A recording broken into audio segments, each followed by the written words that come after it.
మీ మోకాల నొప్పులకు ఎటువంటి సర్జరీ లేకుండా ఎపియాన్ పెయిన్ క్లినిక్ అందిస్తున్న అత్యాధునిక చికిత్స. సార్ నమస్తే సార్. నమస్తే అండి. సార్ ఇదివరకు రోజుల్లో పలానా ఊర్లో పలానా వాళ్ళకి క్యాన్సర్ వచ్చిందంట అనుకునేవాళ్ళం. ఇప్పుడు మన కాలనీలోనే ఇద్దరు ముగ్గురికైనా కంపల్సరీగా క్యాన్సర్ అనే పదం వినిపిస్తుంది.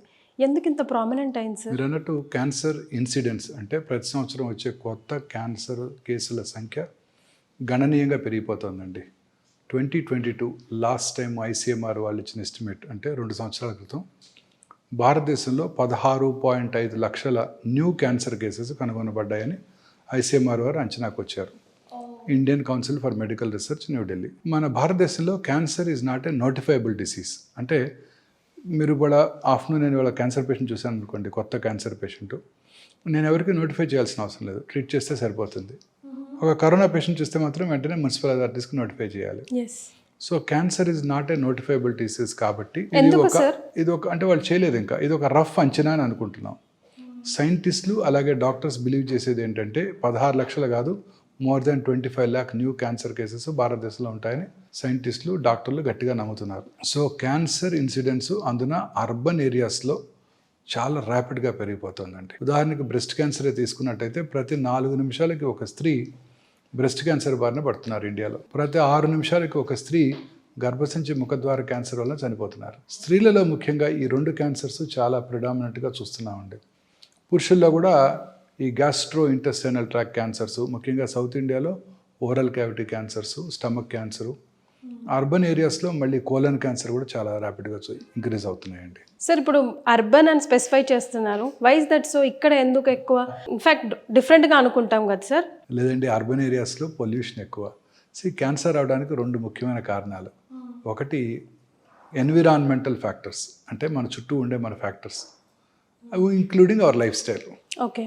జెనెటిక్ ఫ్యాక్టర్స్ చాలా చిన్న పర్సెంటేజ్ ఆఫ్ క్యాన్సర్స్కి దారితీస్తాయి. ఉదాహరణకి BRCA1, BRCA2 మ్యూటేషన్ అనాలిసిస్ కనుక ఉన్నట్టయితే బ్రెస్ట్ క్యాన్సర్, ఓవేరియన్ క్యాన్సర్ వచ్చే అవకాశాలు ఎక్కువగా ఉంటాయి. రెడ్ జీన్ మ్యూటేషన్ అనాలిసిస్ ఉన్నట్టయితే థైరాయిడ్ క్యాన్సర్ వచ్చే అవకాశాలు ఎక్కువగా ఉంటాయి. మెడలరీ కార్సినోమా థైరాయిడ్ అంటాము. అలాగే FAP gene, familial adenomatous polyposis coli gene ఉన్నట్టయితే కోలన్ క్యాన్సర్ వచ్చే అవకాశాలు ఎక్కువగా ఉంటాయి. ఈ జెనెటిక్ ఫ్యాక్టర్స్ కాకుండా ఎన్విరాన్మెంటల్ ఫ్యాక్టర్స్ అంటే మన లైఫ్ స్టైల్, అంటే మనం తీసుకునే ఆహారం, మనం ఉండే మన life style of living urban ఏరియాస్లో చాలా వేరీడ్గా ఉంటుంది. ఇప్పుడు ఉదాహరణకి మనం తీసుకునే ఆహారంలో సాచురేటెడ్ ఫ్యాట్స్ ఎక్కువగా ఉంటున్నాయి. ఈ పిజ్జాలు, బర్గర్లు, మైదా, ఇవన్నీ కూడాను అనేక రకాలైన కార్సినోజెన్స్ ఉంటాయి, క్యాన్సర్ కారకాలు ఉంటాయి. ఉదాహరణకి మనం డైట్ ఫస్ట్ కాన్సన్ట్రేట్ చేద్దాం. ఈ మైదా రోజు వాడే మైసూర్ బోండా దగ్గర నుంచి ఉప్మా దాకా, అలాగే ప్రతి కేక్లోను ప్రతి స్వీట్లోను వాడేదంతా కూడాను హోటల్స్లో వాడే రుమాలి రోటీలు అన్నీ కూడా మైదాతో తయారు చేసేవారు. సార్ మరి వెస్టర్న్ కంట్రీస్ వాళ్ళు కూడా ఎక్కువగా ఆల్ పర్పస్ ఫ్లవర్ మీద డిపెండ్ అవుతారు. మైదా వాడరు వాళ్ళు. సార్ పిజ్జాలు, బర్గర్, శాండ్విచ్లే కదా, మైదాలు తక్కువగా వాడతారు మేడం. అక్కడ కూడా చాలా ఎక్కువ cancer incidents. Welcome to it. మైదా చాలా ఎక్కువ యూసేజ్, మైదా యూసేజ్ ఉన్న ఏరియాల్లో క్యాన్సర్ వచ్చే అవకాశాలు ఎక్కువగా ఉంటాయి. మైదా తయారు చేసే క్రమంలో వాడే కెమికల్స్ వల్ల కూడా క్యాన్సర్ వస్తుంది. మైదా తయారు చేసే క్రమంలో వాడే కెమికల్స్ వల్ల కూడా క్యాన్సర్ వస్తుంది. అలా కాకుండా ఈ సాచురేటెడ్ ఫ్యాట్స్ తీసుకున్న వాళ్ళలో ఒబేసిటీ ఎక్కువ ఉంటుంది. ఒబేసిటీ ఉన్న వాళ్ళలో breast cancer, colon cancer, ovarian cancer, endometrial cancer వచ్చే అవకాశాలు ఎక్కువగా ఉంటాయి. సో ఇది డైట్ పరంగా చూసినట్టయితే ఆహారపు అలవాట్లో, అలాగే ప్రతి ఫుడ్ ఐటమ్ కూడా ఇప్పుడు అంతా కూడా కల్తీ లేనిది లేదు. మీరే చూస్తున్నారు, రోజు ఫుడ్ సేఫ్టీ ఇన్స్పెక్టర్స్ ఎలా ఇన్స్పెక్ట్ చేసినప్పుడు పెద్ద పెద్ద మాల్స్లో ఇంక్లూడింగ్ రామేశ్వరం కేఫ్లో స్పాయిల్డ్ ఐటమ్స్ కనుగొనడం జరిగింది. ఇదే కాకుండా మనం కర్ణాటక గవర్నమెంట్ ఈ మధ్యనే పీచు మిఠాయి, కాటన్ క్యాండీలో రోడమిన్ బి అనే కెమికల్ ఉంటుంది. పానీపూరిలో చేసే కెమికల్స్ అవన్నీ కూడా క్యాన్సర్ కారకాలని వాటినన్నింటిని కూడా బ్యాన్ చేయడం జరిగిపోయింది. ఈ మంచూరియా వేసే కలర్స్, ఆర్టిఫిషియల్ కలర్స్ అన్నీ కూడాను, ముఖ్యంగా ఈ చైనీస్ డిషెస్లో వాడే అజినమోటో అన్నిట్లో కూడా ఈ క్యాన్సర్ కారకాలు ఉన్నట్టుగా అనేక రకాలైన ఫుడ్ సేఫ్టీ ఇన్స్పెక్టర్స్ పర్యవేక్షణలో తెలిసింది. అయినప్పటికీ విరివిగా వాడుతున్నాము. తర్వాత రీయూజ్డ్ ఆయిల్స్, అదే ఆయిల్ వాడుతుంటారు. పొద్దున్నే మీరు మిర్చి బండి దగ్గర వారు బాండి పెట్టి ఆయిల్ పోస్తే సాయంకాలం రాత్రి అయిపోయే వరకు అదే ఆయిల్ వాడతారు. మరుసటి రోజు పొద్దున్న మిగిలిపోయిన ఆయిల్ మళ్ళీ పోసి కావాలంటే కొంచెం ఎక్కువ ఆయిల్ పోసి వాడతారు. అనేక రకాలైన కెమికల్ టాక్సిన్స్ వాటి నుంచి ఉత్పత్తి అవుతున్నాయి. మన ఇంట్లో వాడే మైక్రో ఓవెను, అలాగే టెఫ్లాన్ కోటెడ్ ప్యాన్స్ చాలా పాపులర్. ఒక 20 years బ్యాక్ మీకు గుర్తుందో, మీరు పిల్లలు మీకు తెలియదేమో, నాన్ స్టిక్ ప్యాన్స్. అవును సార్.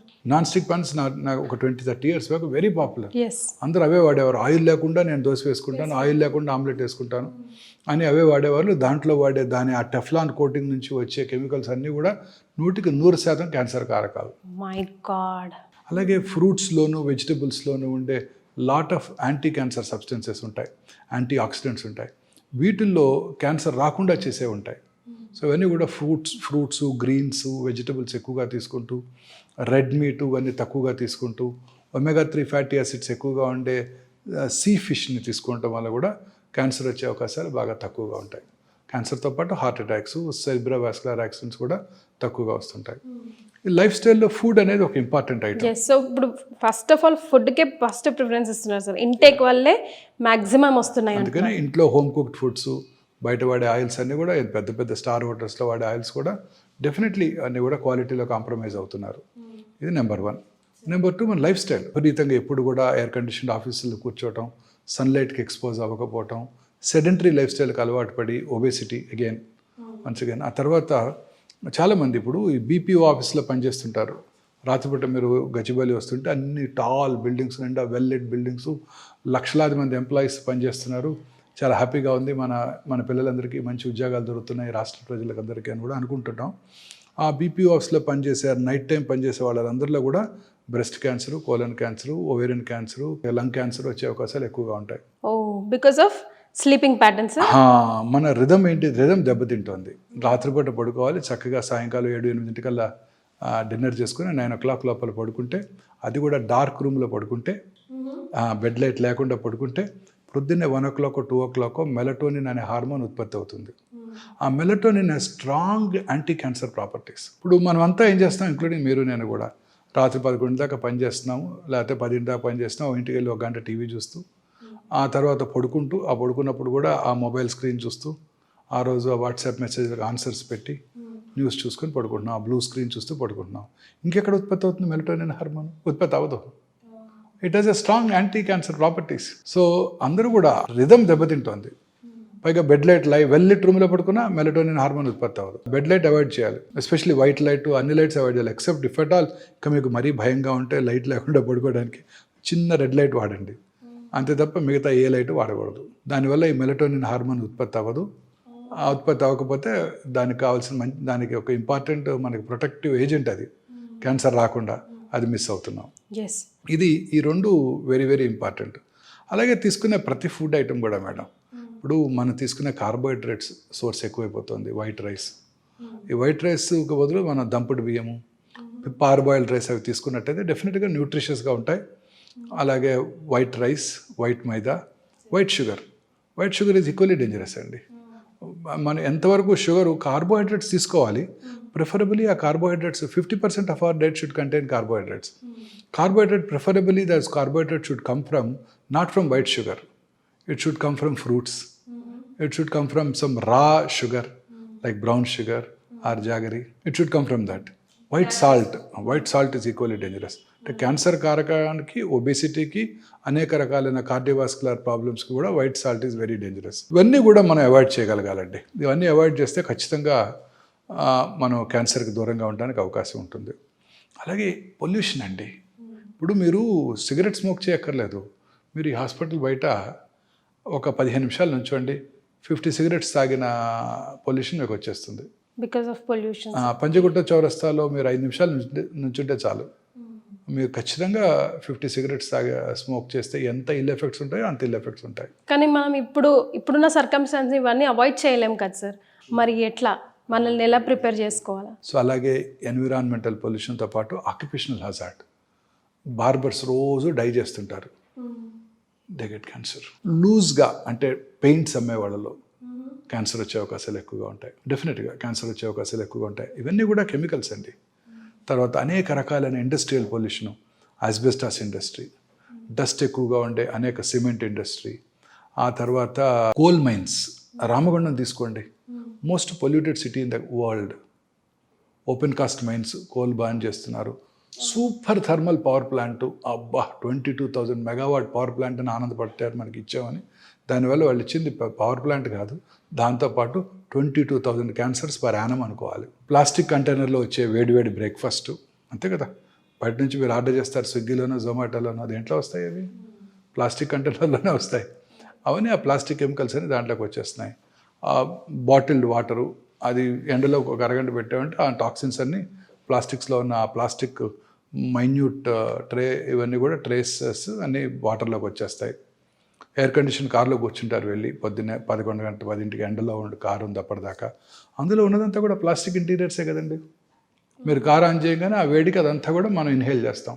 కరెక్ట్. వీటన్నిటికన్నా నా ఉద్దేశంలో అతి ముఖ్యమైన కారణం క్యాన్సర్ రావడానికి కానివ్వండి, కరోనా రానివ్వడానికి కానివ్వండి, కరోనరీ ఆర్టరీ డిసీజ్ కానివ్వండి, సెరిబ్రోవాస్కులర్ యాక్సిడెంట్ కానివ్వండి, అంటే పక్షవాతం కానివ్వండి, అన్నిటికీ నా పర్సనల్ ఒపీనియన్ ఏంటంటే మానసిక ఆందోళన. మన అబ్బాయికి సీట్ రాలేదు, పక్కన వాళ్ళ అబ్బాయికి MBBSలో సీట్ వచ్చింది. మన ఇంట్లో మా సార్కి ప్రమోషన్ రాలేదు, పక్క ఇంట్లో వాళ్ళకి ప్రమోషన్ వచ్చేసింది. వాళ్ళ కారు మనకన్నా బెటర్ కారు. ఇలా వాళ్ళ అబ్బాయికి పెళ్ళి అయిపోయింది, మన అబ్బాయికి ఇంకా పెళ్లి కాలేదు. స్కూల్లో మన అబ్బాయి ఫస్ట్ ర్యాంక్ రాలేదు, పక్కింటి వాళ్ళ అబ్బాయి ఫస్ట్ ర్యాంక్ వచ్చాడు. ఇలా అనేక రకాలైన ఆందోళనలు, మానసిక ఆందోళన ఈ అర్బన్ ఏరియాస్లో ఎక్కువైపోయినాయండి. How it leads to cancer sir, can you please explain? Yes, మానసిక ఆందోళన మన ఇమ్యూనిటీకి మోస్ట్ ఇంపార్టెంట్. మనిషి, మన పూర్వీకులు చెప్పేవాళ్ళు సంతోషం సగం బలం అని. అవును సార్, అబ్సల్యూట్లీ ట్రూ అండి. మనం మానసికంగా ప్రశాంతంగా ఉండటమే కాదండి, హ్యాపీగా ఉండాలి. హ్యాపీగా ఉంటే మీకు ఏ జబ్బు రాదండి. రోజు అనుకుంటాం కరోనా టైంలో గుర్తుందా, మనకు ఆ వాచ్మెన్ ద్వారా కరోనా వచ్చింది, మనకు ఆ పూలు అమ్మేవాడి ద్వారానో వెజిటబుల్స్ అమ్మేవాడి ద్వారా కరోనా వచ్చింది. మరి వాళ్ళు బాగానే ఉన్నారే, మరి ఇంట్లో ఉన్న వాళ్ళకి ఎందుకు ఎలా వచ్చింది? వాళ్ళు చక్కగా అమ్ముకుంటూ వచ్చి వెళ్ళి అమ్ముకున్నాడు, హ్యాపీగా ఉంటారు వాళ్ళు. ఈరోజు చూసుకుంటారు, రేపటి సంగతి తర్వాత చూసుకుంటారు. మనమేమో మన పిల్లలకి, మనవరాల పిల్లలకు కూడా మనం సంపాదించి పెట్టాలని ఆశిస్తున్నాం. మానసిక ఆందోళన అండి. మన బాడీలో మనందరికీ తెలిసిన విషయం, ఇప్పుడు మన బాడీలో 22,000 ప్రోటాన్ కోడింగ్ జీన్స్ ఉంటాయి. Watson and creek genomic mapping చేశారు. ఆ జెనోమిక్ మ్యాప్లో ఇన్ని జీన్స్ ఉన్నాయి అని కనుక్కున్నారు. Equally good number of non proton coding jeans కూడా ఉంటాయి. ఈ 22,000 ప్రోటాన్ కోడింగ్ జీన్స్లో ఒక 500 to 600 ఆంకోజీన్స్, అంటే క్యాన్సర్ కారక జన్యువులు ఉంటాయని సైంటిస్టులు కనుక్కున్నారు. Now this is accepted world wide. ఈ క్యాన్సర్ కారక జన్యువుల్లో ఉండే మ్యుటేషన్స్ అంటే అవి మార్పు చెందుతుంటాయి, దానివల్లే క్యాన్సర్ వస్తుందని ఇప్పుడు సైంటిస్టులు గట్టిగా నమ్ముతున్నారు. సో ఆ మ్యుటేషన్స్ మీలోనూ, నాలోనూ, వాళ్ళలోనూ రోజు వస్తుంటాయి. మన immunity takes care of them. మన ఇమ్యూనిటీ ఎప్పుడైతే దెబ్బతిందో అప్పుడు ఆ మ్యుటేషన్స్ ఎక్కువగా వ్యాప్తి చెంది క్యాన్సర్కి దారితీస్తాయి. ఒక వెరీ ఇంట్రెస్టింగ్ ఎగ్జాంపుల్ అండి. ఒక పేషెంట్కి మెలనోమా వచ్చింది, అంటే స్కిన్ క్యాన్సర్. అది మెలనోమా స్కిన్ క్యాన్సర్. అమెరికాలో క్యూర్ అయిపోయింది. క్యూర్ అయిపోయిన 20 సంవత్సరాల తర్వాత వారు ఒక యాక్సిడెంట్లో బ్రెయిన్ డెడ్ అయ్యారు కాబట్టి వారి కిడ్నీని తీసి ఇంకొక మనిషికి డొనేట్ చేశారు. మనలో కిడ్నీ రాగానే ఒక పేషెంట్ రెసిపియంట్ అంటాం, అంటే కిడ్నీ తీసుకున్న వాళ్ళు. డోనర్ ఏమో ఈ brain dead person who had melanoma 20 years back. ఈ రెసిపియంట్ ఆ కిడ్నీని రిఫ్యూజ్ చేస్తుంది. ఎవరికైనా అంతే. ఇప్పుడు మీరు కిడ్నీ ట్రాన్స్ప్లాంట్ చేస్తే ఐడెంటికల్ ట్విన్ గాక ఇంకెవరి తల్లి దగ్గర నుంచి కొడుకు ఇచ్చినా, కొడుకు దగ్గర నుంచి తల్లికి ఇచ్చినా, first thing body does it rejects the kidney. దానికి మన బాడీలో T cell మీడియేటెడ్ ఇమ్యూనిటీ అంటారు. T cells ఉంటాయి. కరోనా టైంలో విన్నాం B cells, T cells, నాకు యాంటీబాడీస్ ఎక్కువ ఉన్నాయి, మీకు తక్కువ ఉన్నాయి అని విన్నాం కదా మనం.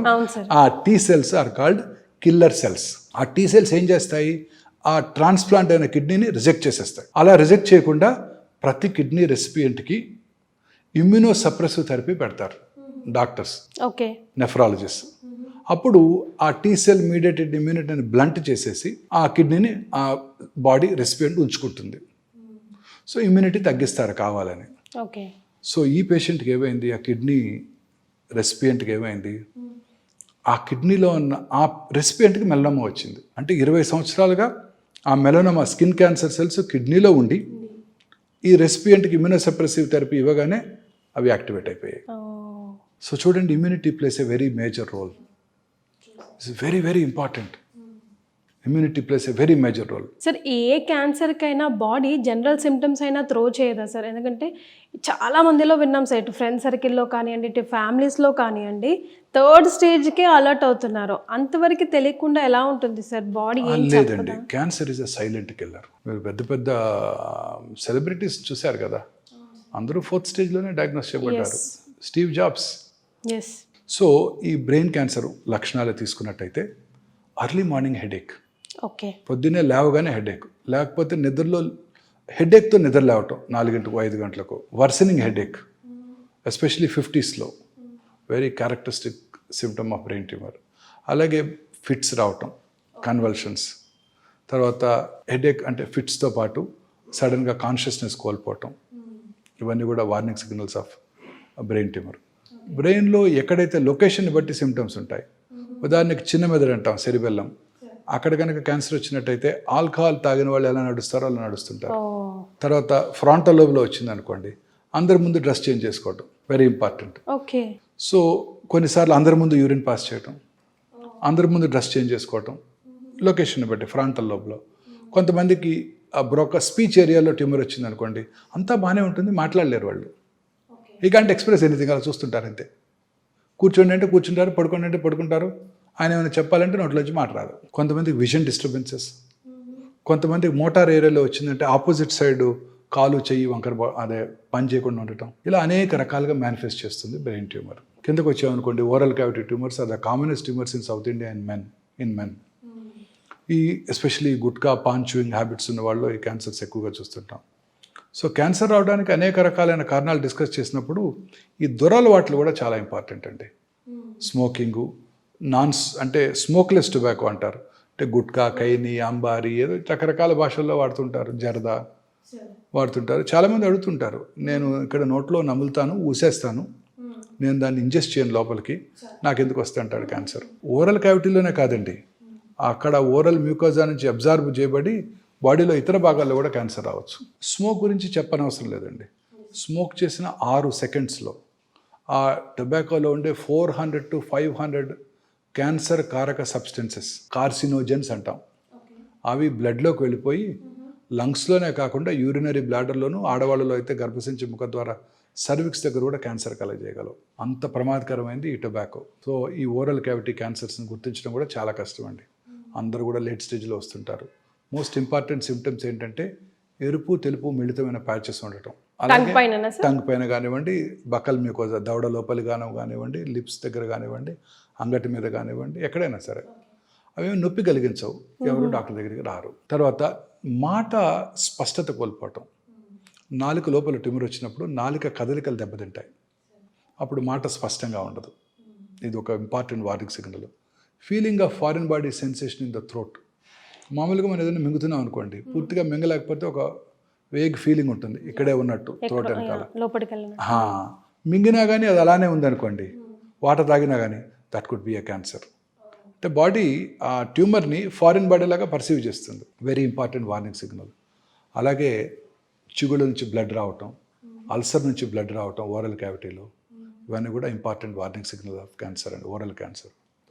కింద స్వరపేటిక దగ్గరికి వచ్చిందంటే గొంతు బొంగురు పోవటం, మాటలో క్వాలిటీ, స్వరంలో క్వాలిటీ దెబ్బతింటాం, ఇవన్నీ కూడా స్వరపేటిక క్యాన్సర్ లక్షణాలు. దగ్గు రావటం, లంగ్ క్యాన్సర్ అయితే మానని దగ్గు, తగ్గినప్పుడు వచ్చే కళ్ళలో బ్లడ్ పట్టడం, వెయిట్ లాస్ ఆఫ్ ఆకలి తగ్గిపోవటం, లో గ్రేడ్ చెస్ట్ పెయిన్ ఉండటం, ఇవన్నీ కూడా లంగ్ క్యాన్సర్ లక్షణాలు. ఇంకా అన్నవాహిక క్యాన్సర్ అయినట్టయితే మింగడానికి ఇబ్బంది పడటం, ఫస్ట్ సాలిడ్స్కి ఇబ్బంది పడటం, సాలిడ్స్ తీసుకున్న మింగలేకపోతే కొంచెం వాటర్ తాగితే లోపలికి వెళ్ళిపోతాయి, ఆ తర్వాత స్లోగా వెళ్ళని కూడా వెళ్ళవు, మెత్తగా చేసుకొని తినాల్సి వస్తుంది, తర్వాత లిక్విడ్స్ మాత్రమే వెళ్తుంటాయి, తర్వాత దానికి కూడా బ్లాక్ అయిపోవచ్చు, అప్పుడు కానీ రారు డాక్టర్ దగ్గరికి. మెయిన్ కారణం పేదరికం, డబ్బులు లేవు. తర్వాత స్టమక్ క్యాన్సర్, ఇది commonest cancer in South India, ముఖ్యంగా ఈ 2 రాష్ట్రాల్లో, ఆంధ్రప్రదేశ్, తమిళనాడు చాలా కామన్. వీరు తీసుకునే ఆహారం కామనెస్ట్ ఈజ్ రైస్. మరి రైస్ క్యాన్సర్ కలిగిస్తుందని మీరు బ్లంట్గా అడిగితే ఆన్సర్ లేదు, బట్ కలిగిస్తుందనే చెప్పాలి. మీరు చెప్పే వైట్స్లో రైస్ కూడా రైస్ కారణం ఏంటంటే ఈ గ్యాస్ట్రిక్ క్యాన్సరు 2 దేశాల్లో ఎక్కువ కనబడుతుంది. ఒకటి సౌత్ ఇండియాలో, రెండోది జపాన్లో. ఇద్దరికి కామన్ థింగ్ ఏంటండి? రైస్. సరే ఎన్నో జయిస్తున్నాము, ఎప్పటికైనా ఈ క్యాన్సర్ని జయించగలమా లేదా? తప్పక చేస్తామండి. ఈ నియర్ ఫ్యూచర్లోనే ఉంది. మన సైంటిస్టులు ఇప్పుడు they are on the job. So ఈ క్యాన్సర్ లక్షణాలు ఇవన్నీ కూడాను మనం ఒక అవగాహన కనుక పెంచుకుంటే, ఈ లక్షణాలు ఉన్నప్పుడు డాక్టర్ దగ్గరికి వెళ్ళి పరీక్ష చేయించుకొని అది క్యాన్సర్ కాదు అని నిర్ధారణ చేసుకోవడం చాలా ఇంపార్టెంట్. మీరు అడిగిన నెక్స్ట్ క్వశ్చన్, ఎప్పటికైనా దీన్ని జయించగలమా? ఎస్, ఖచ్చితంగా జయిస్తారు సైంటిస్టులు. It not very far off. ఇప్పుడు క్యాన్సర్ని ఇప్పుడు కొన్ని రకాల టెస్టులు వచ్చేస్తున్నాయి, ఇంకా FDA అప్రూవల్ రాలేదు. గ్యాలరీ టెస్ట్ అంటారు. నిన్ననే మీరు ఒక పోడ్కాస్ట్ వినే ఉంటారు.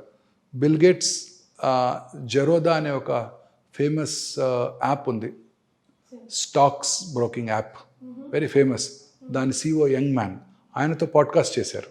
ఓకే. ఆ పాడ్కాస్ట్లో ఆయన మీ హెల్త్ని ఎలా కాపాడుకుంటారంటే, నేను ఒక టెస్ట్ చేయించుకుంటాను, గ్యాలరీ అనే టెస్ట్ అన్నారు ఆయన. ఆ గ్యాలరీ టెస్ట్ ద్వారా బ్లడ్లోనే బ్లడ్ టెస్ట్ చేసి 50 నుంచి 60 రకాల క్యాన్సర్లు వస్తాయో లేవో చెప్పేయచ్చు అంట. అది ఈ మధ్య వచ్చింది, ఇంగ్లాండ్లోనే ఫస్ట్ క్లినికల్ ట్రయల్స్ జరుగుతున్నాయి, ఇంకా FDA అప్రూవల్ కూడా రాలేదు. Okay sir. ఇప్పుడు గార్డెన్ 360 అని ఒక టెస్ట్ వచ్చేసింది. అందులో ఎస్పెషల్లీ ఇప్పుడు కోలన్ క్యాన్సర్ వస్తుందా లేదా తెలుసుకునే టెస్ట్ ఇప్పుడు అందుబాటులో ఉంది మనకు కూడా. ఓకే. ఈ రిస్క్ ఉన్న వాళ్ళందరికీ కూడా ఈ గార్డెన్ టెస్ట్, అది బ్లడ్లోనే. సో ఈ బ్లడ్లోనే ఇందాక నేను చెప్పాను కదండి, మన బ్లడ్లోనే క్యాన్సర్ సెల్స్ని డయాగ్నోస్ చేసే ఫెసిలిటీస్ వచ్చేసాయి ఇప్పుడు. దీన్నే లిక్విడ్ బయాప్సీ అంటారు. అంటే 10 ml బ్లడ్ తీసుకొని ఆ 10 ml బ్లడ్లో సర్క్యులేటింగ్ ట్యూమర్ సెల్స్ ఉన్నాయా లేవా, అంటే క్యాన్సర్ కణాలు బ్లడ్లో ఉంటాయి, ఉన్నాయా లేవో చూసుకొని ఆ సర్క్యులేటింగ్ ట్యూమర్ సెల్స్ని ఐడెంటిఫై చేసే టెక్నాలజీ ఇప్పుడు అందుబాటులోకి వచ్చేసింది మనకి ఇక్కడ హైదరాబాద్లో. Super sir. అలాగనే ఆ బ్లడ్లోనే సర్క్యులేటింగ్ ట్యూమర్ ఫ్రీ DNA ఉందో లేదో తెలుసుకొని ఆ DNAది నెక్స్ట్ జనరేషన్ సీక్వెన్సింగ్ టెస్ట్ చేసి, ఇంతకుముందు చెప్పానే ఒక 500 to 600 ఆంకోజీన్స్ ఉన్నాయని, ఆంకోజీన్ మ్యూటేషన్స్ ఏమైనా ఉన్నాయో తెలుసుకునే ఫెసిలిటీ బ్లడ్లోంచే వచ్చేసింది. ఇప్పుడు ఇవన్నీ అందుబాటులోకి వచ్చాయి. ఇప్పుడు రీసెర్చ్ అంతా దీని మీదనే ఫోకస్ చేస్తున్నారు. ఏ రకమైన జన్యుపరమైన మ్యూటేషన్ ద్వారా ఈ క్యాన్సర్ వచ్చింది. ఉదాహరణకి ఒక పేషెంట్కి బ్రెస్ట్ క్యాన్సర్, దానికి జన్యుపరమైన అనాలిసిస్ చేసుకొని genetic mutations comprehensive genomic profiling చేసి ఏ రకమైన జెనెటిక్ మ్యూటేషన్ వల్ల క్యాన్సర్ వచ్చిందో తెలుసుకొని ఆ మ్యూటేషన్ని టార్గెట్ చేసే మందులు ఏమైనా ఉంటే అది ఇవ్వడం ద్వారా ఆ క్యాన్సర్ని కంట్రోల్ చేయవచ్చు. ఏ క్యాన్సర్ అయినా కానీ, అదే పెరోటిడ్ ట్యూమర్ అయినా కానీ. సో ఏ జన్యుపరమైన మ్యూటేషను, ఉదాహరణకి ఈ పేషెంట్లో బ్రెస్ట్ క్యాన్సర్ అవడానికి ఒక జన్యుపరమైన మ్యూటేషన్ కారణం అయితే, ఇంకొక పేషెంట్లో పెరోటిడ్ క్యాన్సర్ అవడానికి అదే జన్యుపరమైన మ్యూటేషన్ కారణం కావచ్చు. అప్పుడు ఇద్దరికి ఒకే మందు వాడటం జరుగుతూ ఉంటుంది. అదేంటి బ్రెస్ట్ క్యాన్సర్ ముందు మీరు పెరోటిడ్ క్యాన్సర్కి ఇస్తున్నారని మీరు అడగవచ్చు. Mutation is the main cause. So ఫ్యూచర్లో నేను బ్రెస్ట్ ఆంకాలజిస్ట్ని, నేను గైనక్ ఆంకాలజిస్ట్ని, నేను లంగ్ ఆంకాలజిస్ట్ అని ఉండరు. జన్యుపరమైన మ్యూటేషన్ ఆంకాలజిస్ట్, నేను CRB2 యాంటీజెన్ ఆంకాలజిస్ట్ని, EGFR ఆంకాలజిస్ట్ని, ROS1 ఆంకాలజిస్ట్ని అని పెట్టుకోవాల్సి ఉంటుంది. సో ఫ్యూచర్లో ఈ కాంప్రహెన్సివ్ జెనోమిక్ ప్రొఫైలింగ్ చేసి ఆ జన్యుపరమైన మ్యూటేషన్ ఐడెంటిఫై చేసి ఆ మ్యూటేషన్ని టార్గెట్ చేసే మందుల ద్వారా మనం క్యాన్సర్ని జయించగలుగుతాం. సార్, ఇప్పుడు ఒక ఫ్యామిలీలో ఎవరికైనా పెద్దవాళ్ళకి బ్రెస్ట్ క్యాన్సరే ఉందనుకోండి, ఆ ఫ్యామిలీ పర్సన్స్కి వచ్చే అవకాశాలు ఎంతవరకు ఉంటాయి? మరి వాళ్ళకి పాపం వాళ్ళకి ఇప్పుడు మనం లైఫ్ స్టైల్ చేంజెస్ అంటున్నాము, ఫుడ్ చేంజెస్ అంటున్నాం కదా సార్. పాపం వాడి లైఫ్ స్టైల్ బాగానే ఉండుంటుంది కాబట్టి జీన్లో ఉంది కాబట్టి వీడికి వచ్చి ఉంటుంది. సో వాడు ఎట్లాంటి ప్రికాషన్స్? వంశపారంపర్యమైన జబ్బు కాదు, కొన్ని వేళ్ల మీద లెక్క పెట్టగల కొన్ని క్యాన్సర్స్, ఉదాహరణకి బ్రెస్ట్, థైరాయిడ్, ప్యాంక్రియాస్, ప్రాస్టేట్, కోలను, ఓవరీ. కానీ ఇవే మోస్ట్ కామన్. ఈ 6 క్యాన్సర్స్ కనుక ఉన్నట్టయితే వారి ఫస్ట్ జనరేషన్ వారి రిలేటివ్స్లో క్యాన్సర్ వచ్చే అవకాశాలు సాధారణ ప్రజానీకన్నా కొంచెం ఎక్కువ, అంతే తప్ప వస్తుందని కాదు. ఇందాక నేను చెప్పిన జెనెటిక్ కాజెస్ వేరు, BRCA1, BRCA2, యాంజెలినా జోలీ ఎగ్జాంపుల్ చెప్పాను, అవి వేరు. అవి కాకుండా రొటీన్గా ఇవి కొంచెం ఎక్కువ తప్ప వాళ్ళకి వస్తుందని కాదు. క్యాన్సర్ వంశపారంపర్యమైన జబ్బు కాదు, అంటువ్యాధి కాదు. సో భర్త నుంచి భార్యకి వాళ్ళకి అలా వచ్చే అవకాశాలు లేవు. సో దాని గురించి ఆందోళన పడాల్సిన అవసరం లేదు. సో వ్యాక్సిన్ సంగతి ఏంటి సార్? అన్ని క్యాన్సర్స్కి వ్యాక్సిన్ మనకి ఇప్పటికి అందుబాటులో లేవు. గర్భసంచి క్యాన్సర్, హ్యూమన్ ప్యాపిలోమేటస్ వైరస్ ఇన్ఫెక్షన్ వల్ల క్యాన్సర్ వస్తుందని మనం తెలుసుకున్నాము. కాజ్ అండ్ ఎఫెక్ట్ అంటే ఈ వైరల్ ఇన్ఫెక్షన్ వల్ల ఈ క్యాన్సర్ వస్తుందని తెలుసుకున్నాము. ఆ వైరస్కి వ్యాక్సిన్ అందుబాటులోకి వచ్చేసింది. ఇప్పుడు ఇంకా ఆ క్యాన్సర్ని మనం, సర్వైకల్ క్యాన్సర్ని మనం ఎట్లాగైతే స్మాల్ పాక్స్ని రూపుమాపామో, పోలియో రాకుండా చేసుకున్నామో, అలా కూడా గర్భసంచి ముఖద్వార క్యాన్సర్ రాకుండా చేసుకోవడానికి వ్యాక్సిన్ వచ్చేసింది. సో మొన్న ఫిబ్రవరిలో పెట్టిన ఓట్ ఆన్ అకౌంట్ బడ్జెట్లో మన ఫైనాన్స్ మినిస్టర్ గారు ఈ వ్యాక్సిన్ మన ప్రజలందరికీ ఫ్రీగా అందజేయడం జరుగుతుందని కూడా ప్రామిస్ చేశారు. రేపు ఎల్లుండో బడ్జెట్ వచ్చినప్పుడు ప్రాబబ్లీ దాని కేటాయింపులు కూడా ఉంటాయని అనుకుంటున్నాను. That is one. Second thing, ఈ హెపటైటిస్ B వైరస్, ఈ హెపటైటిస్ బి వైరల్ ఇన్ఫెక్షన్ ఉన్న వాళ్ళలో ఈ లివర్ డ్యామేజ్ అయ్యి వాళ్ళలో లివర్ క్యాన్సర్ వచ్చే అవకాశాలు 90% ఛాన్స్ ఉంటుంది. సో దానికి ఇప్పుడు వ్యాక్సిన్ అందుబాటులోకి వచ్చేసింది. మన పిల్లలందరూ కూడా యూనివర్సల్ ఇమ్యునైజేషన్ ప్రోగ్రాంలో వ్యాక్సిన్స్ ఇచ్చేస్తున్నారు. ఇంకా మిగతా క్యాన్సర్స్కి వేటికి వ్యాక్సిన్ కనుగొనబడలేదు. సో కనబడుతుందా సార్, వస్తుందా ఫ్యూచర్ టు కమ్? నా ఉద్దేశం వ్యాక్సిన్ కూడా అవసరం లేదు. ఆ జన్యుపరమైన మ్యూటేషన్ కనుక్కుంటారు, ఆ మ్యూటేషన్కి టార్గెట్ చేసే మెడిసిన్స్ వచ్చేస్తాయి, దాంతోనే క్యూర్ అయిపోతున్నారు క్యాన్సర్ అని నేను అనుకుంటున్నాను ఇంకొక 1 to 2 decades. Super sir, thank you so much for joining us sir. Thank you madam, thanks అండి.